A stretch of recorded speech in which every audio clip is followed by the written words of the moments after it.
Good morning, student. Today I am going to start our new chapter, The Desert, from our book An Alien Hand.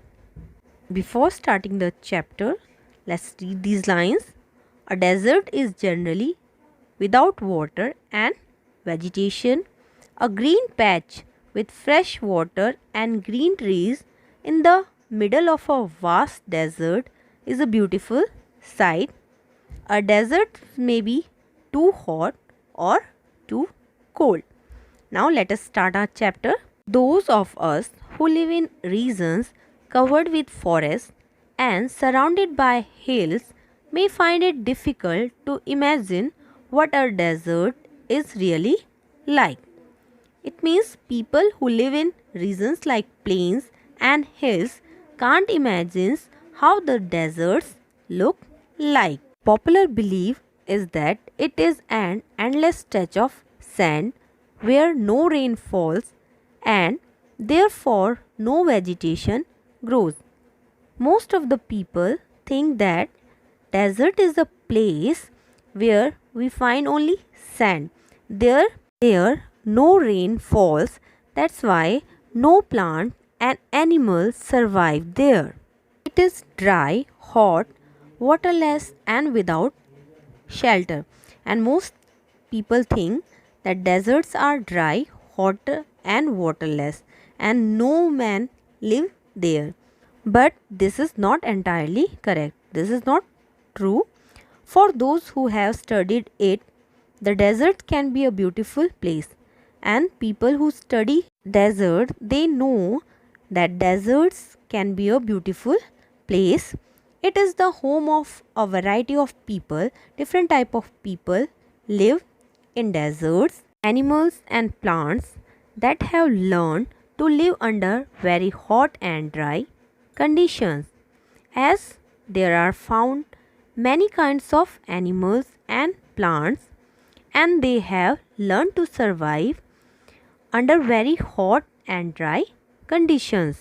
True, the ground is not always hidden by a cover of grass, plants and trees as it is in other climates. It is true that the ground of deserts is not always covered with grass, plants and trees like other places. But whenever it rains, which is rare, desert flowers bloom and the sight can be as rewarding as that of many tropical gardens.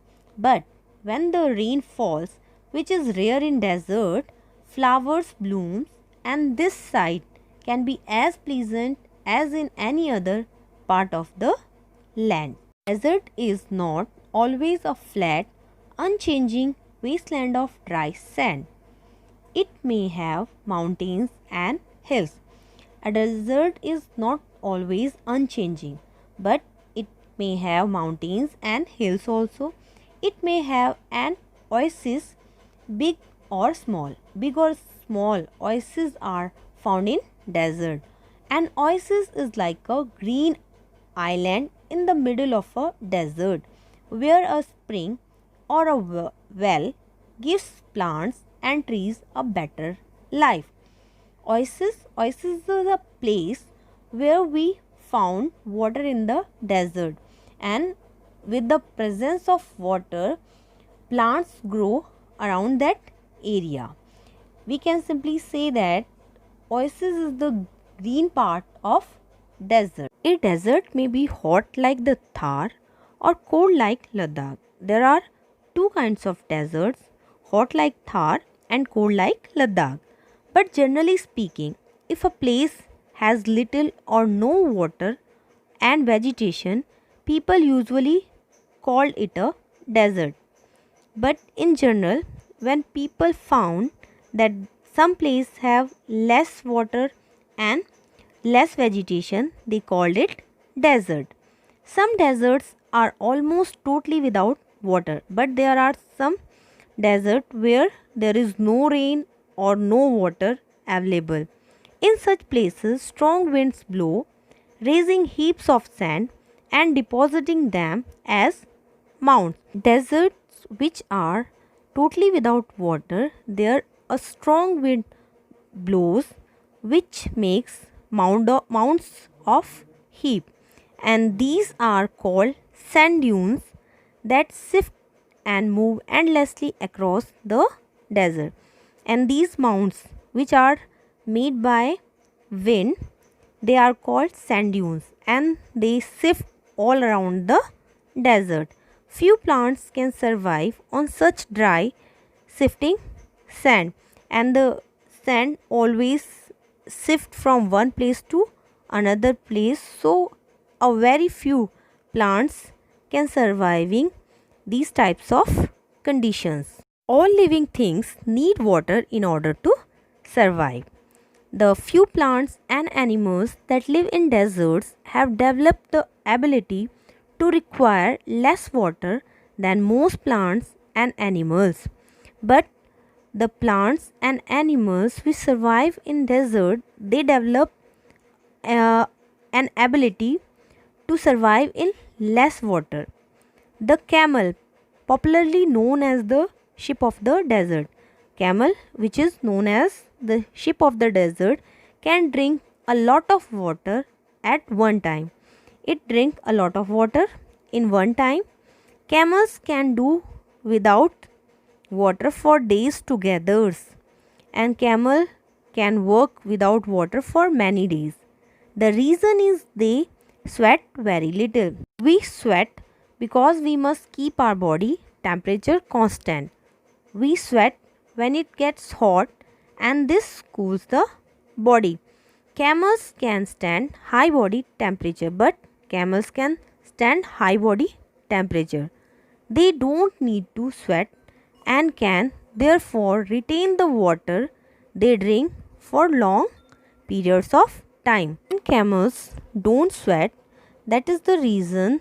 That's why they can use their body water for a long time and they can live without water for a long time.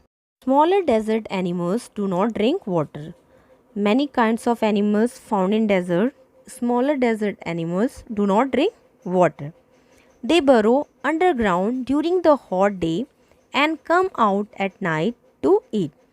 These small animals lived underground at daytime and came out at night to prey. Some of them eat other animals and get the water they need from the moisture in the meat. When they eat other animals, they get moisture from that meat. Others eat plants and seeds and get the water they need from plant juices. Animals which don't eat meat, they eat plants and they get moisture from those plants and juices. Desert plants also adapt themselves to the life they lead. Desert plants also survive in the dry and hot condition because they also adapt themselves in the dry condition of deserts. Cactus plants store water in their thick stems. Like cactus store their water in their thick stems. Their roots lie close to the surface of the ground and quickly absorb the moisture from the light rains that occasionally fall. If a little bit rains fall in desert, the cactus plant's roots absorb that water. As their roots lie close to the surface of the ground. The major features of all deserts is of course dryness. All the deserts are dry. Variation of temperature. There is a variation of temperature in deserts. In humid climates, the moisture in the air acts like a blanket and protects the earth's surface from the hot rays of the sun. Humid climate, the moisture in the air acts like a blanket and it protects the earth from the heat of the sun. But in desert, there is the absence of this moisture. Absence of moisture causes the deserts heat up very quickly at daytime and cools off very rapidly at night. Deserts are an important part of nature's great plan. They are there like the dense forests and the deep oceans. Just because they are hot and dry One should not look upon them as useless parts of the earth. In this last paragraph, the writer want to say that deserts are as important as other part of the earth like dense forests or deep oceans. Should not think deserts the useless part of the earth. They are an important part of our earth.